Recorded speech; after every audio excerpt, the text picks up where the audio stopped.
दोस्तों G20 की बैठक इस वक्त दिल्ली में चल रही है और दिल्ली की इस बैठक में मोदी जी ने एक संदेश साफ तौर पर दे दिया और मोदी जी के आगे डेस्क पर लिखा है भारत, जो कि एक बड़ा संदेश G20 के बहाने तमाम देशवासियों को दिया।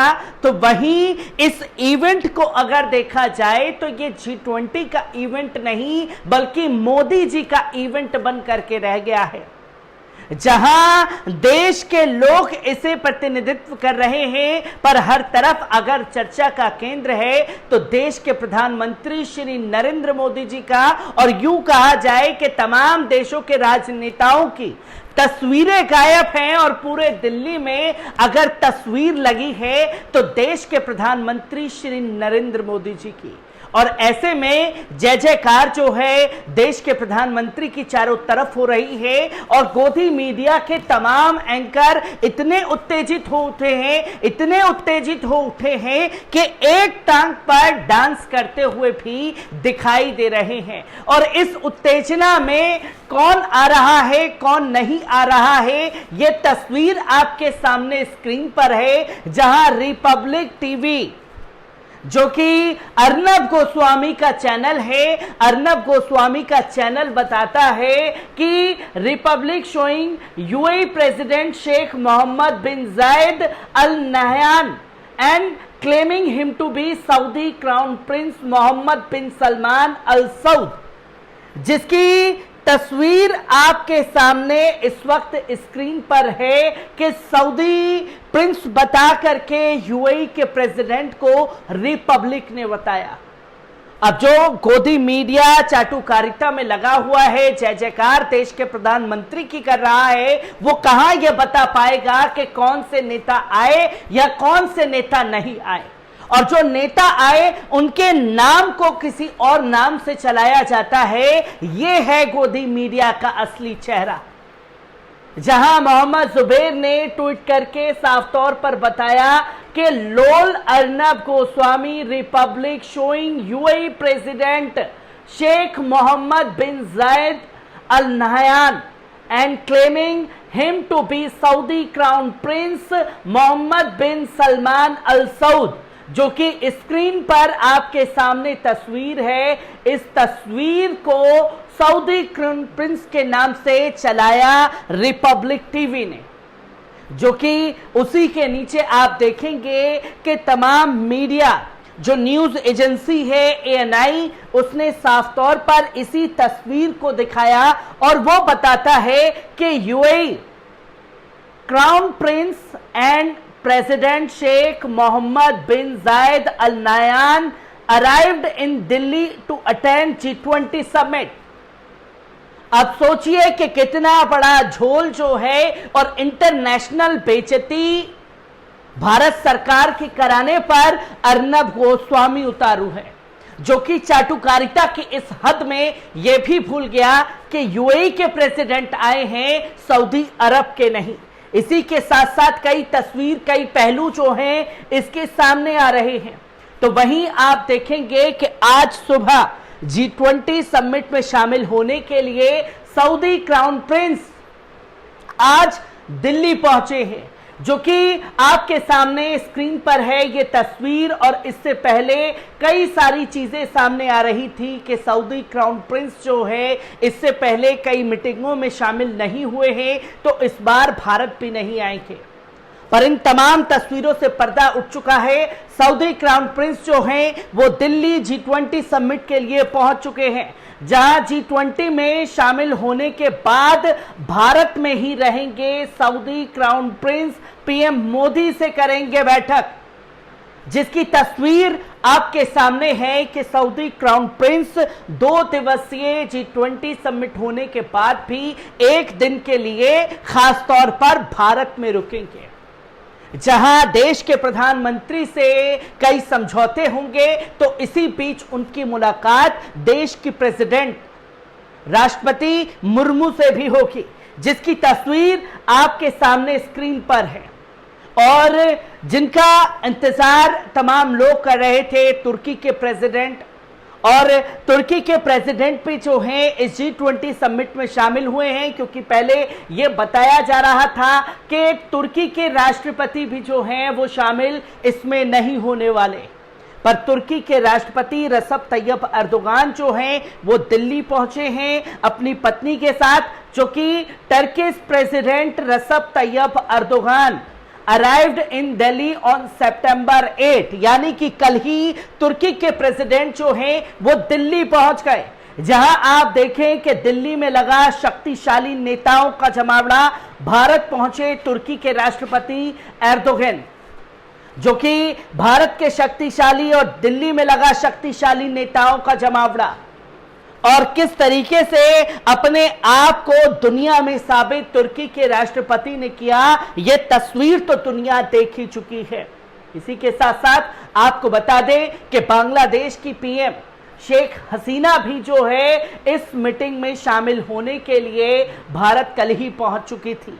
इसी के साथ साथ आप देखें कि इजिप्ट के प्रेसिडेंट भी दिल्ली पहुंच चुके हैं, क्योंकि इससे पहले कई गोदी मीडिया के चैनल ये बता रहे थे कि जिसके लिए भारत ने अपनी जान तक दांव पर लगा दी, जिसके लिए तमाम बड़े कदम उठाए, उसी ने कर लिया G20 से किनारा।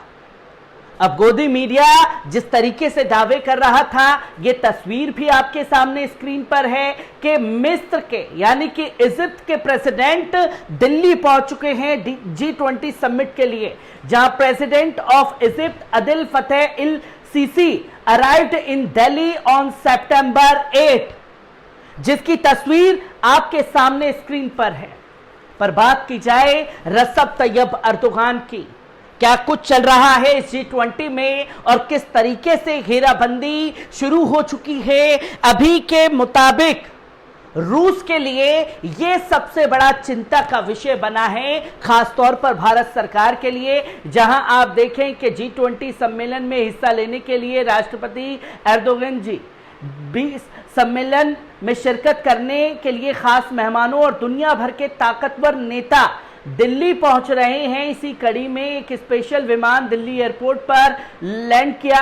ब्रिटेन पीएम सुनक, अमेरिकी राष्ट्रपति जो बाइडेन, कनाडा के प्रधानमंत्री जस्टिन ट्रूडो पहले ही भारत पहुंच चुके थे, जहां इसके बाद रसप तैयब अर्दोगान दिल्ली पहुंचे।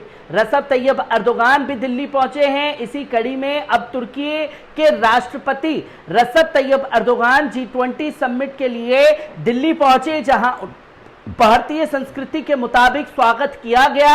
एर्दोगन अपनी पत्नी के साथ दिल्ली पहुंचे हैं। बता दें कि एर्दोगन नई दिल्ली में 9 और 10 सितंबर को होने वाले G20 सम्मेलन में हिस्सा लेंगे। गौरतलब है कि एर्दोगन से पहले संयुक्त अरब अमीरात यानी UAE के राष्ट्रपति Sheikh Mohammed bin Zayed Al Nahyan G20 शिखर सम्मेलन के लिए दिल्ली पहुंच चुके थे। भारत आने वाले इंडोनेशिया के राष्ट्रपति जोको विडोडो भी नाम शामिल है, जिसकी तस्वीर आपके सामने है कि रसप तैयब अर्दोगान भी पहुंच चुके हैं दिल्ली। पर दिल्ली की इस बैठक में चल क्या रहा है, और जब 2 दिवसीय बैठक होने के बाद क्या कुछ करने वाले हैं सऊदी क्राउन प्रिंस दिल्ली में रह करके, इसके बारे में भी एक बार नजर डालते हैं। जहां सऊदी अरब के crown prince Mohammed bin Salman बिन अब्दुल अजीज अल सऊद की भी इस कार्यक्रम में शामिल होने के लिए भारत पहुंच चुके हैं, जिसकी तस्वीरें आपके सामने हैं। वे 2 दिवसीय G20 समिट होने के बाद राष्ट्रपति मुर्मू और पीएम मोदी से मुलाकात करेंगे, जहां 11 सितंबर को भारतीय राष्ट्रपति द्रौपदी मुर्मू से मुलाकात करेंगे। इसके बाद वे पीएम मोदी के साथ द्विपक्षीय बैठक में शामिल होंगे।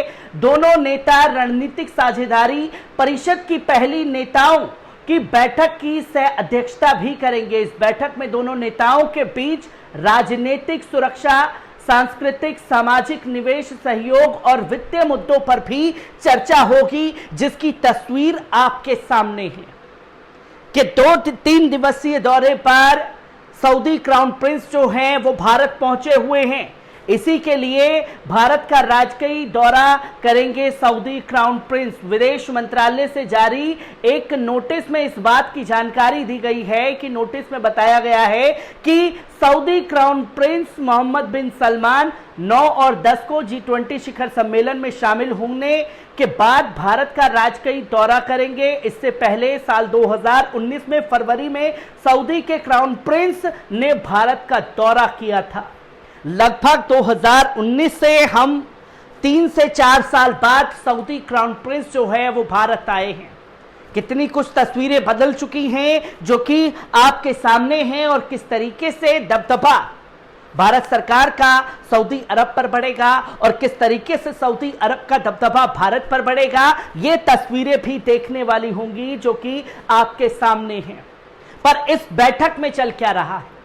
इस बैठक के अंदर जो है दो फाड़ होती हुई दो नेताओं के बीच नजर आ रही है, जहां अमेरिका और खासतौर पर कनाडा अड़ा हुआ है कि रूस पर बातचीत होगी, तो वहीं रूस, चीन, सऊदी अरब, तुर्की और तमाम देश रुके हुए हैं कि इस पर कोई चर्चा नहीं होने दी जाएगी। जहां आप देखें कि भारत की अध्यक्षता वाली G20 शिखर सम्मेलन में शामिल होने के लिए पूरी दुनिया भर के नेता, सदस्य देशों के साथ गैर सदस्य देशों के नेताओं ने शिरकत की है, लेकिन रूस और चीन के राष्ट्रपति इसमें शामिल नहीं हुए हैं। अमेरिका के राष्ट्रीय सुरक्षा सलाहकार जेक सुलिवन ने समझौते की भावना का आह्वान किया, लेकिन रूस की निंदा करने से जुड़े बातों में शामिल करने का विरोध चीन कर रहा है। चीन ने अमेरिका और ब्रिटेन के आरोपों से इनकार किया, कई मुद्दों पर समझौते में देरी कर रहा है और कहा कि वे सकारात्मक परिणाम हासिल करने के लिए दूसरों के साथ सहयोग भी करेगा, जो कि तस्वीर आपके सामने है। चीन और रूस खुल करके अमेरिका के रूस यूक्रेन युद्ध पर करारा जवाब दे रहा है, जिसने भारत सरकार के लिए भी चिंता बढ़ा दी है, क्योंकि 2 दिवसीय दौरा होना है और तमाम देशों को एक मत एक बात कहनी होगी। पर यह सबसे बड़ा टास्क है और यही बताएगा कि कितना ज्यादा डंका जो है साहब का दुनिया भर में बज रहा है, क्योंकि साहब ने G20 समिट बुलाया और G20 समिट में यह बताया कि उसका दबदबा तमाम देशों पर है और जो देश के प्रधानमंत्री कहेंगे वही तमाम देश मानते हुए दिखाई देंगे। पर क्या असर होगा इसे देखना जरूरी है, क्योंकि G20 में नहीं बुलाए गए जेलेंस्की, यूक्रेन को न्योता ही नहीं दिया गया। जहां भारत के जी शेरपा अमिताभ कांत ने कहा कि हमारा नई दिल्ली घोषणा पत्र लगभग तैयार है। उन्होंने कहा कि इस घोषणा पत्र पर अंतिम निर्णय नेताओं की ओर से लिया जाएगा। भारत के लिए आम सहमति बनाना बेहद महत्वपूर्ण है, क्योंकि अगर ऐसा नहीं होता है तो यह G20 के इतिहास में पहली बार होगा कि पिछले साल इंडोनेशिया में हुए G20 शिखर सम्मेलन में जेलेंस्की ने अपना संबोधन वीडियो कॉन्फ्रेंसिंग के जरिए दिया था, लेकिन इस बार उन्हें भारत में नहीं बुलाया गया। यह भी एक संकेत है जो भारत सरकार के लिए मुसीबत खड़ा कर सकता है। जहां यूक्रेन की बात करने के लिए पश्चिम देश पूरी तरीके से तैयार हैं, जिसकी तस्वीर आपके सामने है कि रूस यूक्रेन पर बहस होगी, पर रूस यूक्रेन पर अगर टिप्पणी भी हुई तो रूस, चीन, सऊदी अरब, तुर्की जो है पूरी तरीके से घेराबंदी करने वाला है इस G20 समिट में। और किस तरीके से तस्वीरें आएंगी, हर एक तस्वीर आपके साथ साझा करता रहूंगा। दीजिए इजाजत, शुक्रिया।